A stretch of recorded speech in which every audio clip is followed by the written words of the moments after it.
சிவகங்கை மக்களவைத் தொகுதி காங்கிரஸ் வேட்பாளர் கார்த்தி சிதம்பரத்திற்கு ஆதரவாக அவரது மனைவி ஸ்ரீநிதி சிங்கம்புணரி வாரச்சந்தை பேருந்து நிலையம் உள்ளிட்ட பகுதிகளில் நடந்து சென்று கடைக்காரர்கள் பொதுமக்களிடம் துண்டு பிரசுரங்கள் வழங்கி வாக்கு சேகரித்தார்.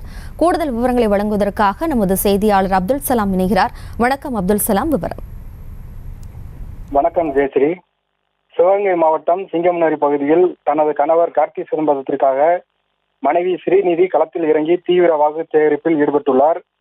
ஓட்டுப்பதிவிற்கான நாள் நெருங்குவதால் சிவகங்கை மாவட்டத்தில் திமுக காங்கிரஸ் கூட்டணி சார்பில் கார்த்தி சிதம்பரமும், அதிமுக சார்பில் சேவியர் தாஸும், பாஜக சார்பில் தேவநாதனும், நாம் தமிழர் கட்சி சார்பில் எழிலரசி என 4 முனை போட்டி நிலவுகிறது. இதனால் தேர்தல் பிரச்சாரம் சூடுபிடித்துள்ளது. கடந்த நாடாளுமன்ற தேர்தலில் கட்சி வேட்பாளருடன் கூட்டணி கட்சியினர் வந்து ஒவ்வொரு பகுதியாக தீவிர வாக்கு சேகரிப்பில் ஈடுபடுவர்.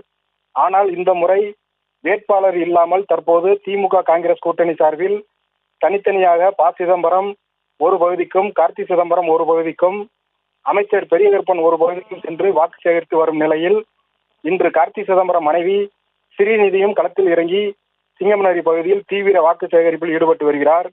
சிங்கம்புணரியில் வாத்தியாரையா கோவில், வாரசந்தை, பேருந்து நிலையம் உள்ளிட்ட நகரின் முக்கிய வீதிகளில் நடந்து சென்று தனது கணவர் கார்த்தி சிதம்பரத்திற்காக மளிகை கடை, காய்கறி கடை, பாதசாரிகள் மற்றும் பொதுமக்களிடம் துண்டு பிரசுரங்களை வழங்கி கை சின்னத்திற்கு வாக்களிக்க கோரி தீவிர வாக்கு சேகரிப்பில் ஈடுபட்டு வருகிறார்.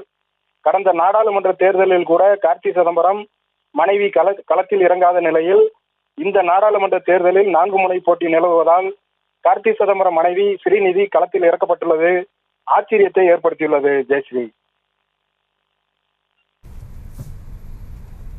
விவரங்களுக்கு நன்றி அப்துல் சலாம்.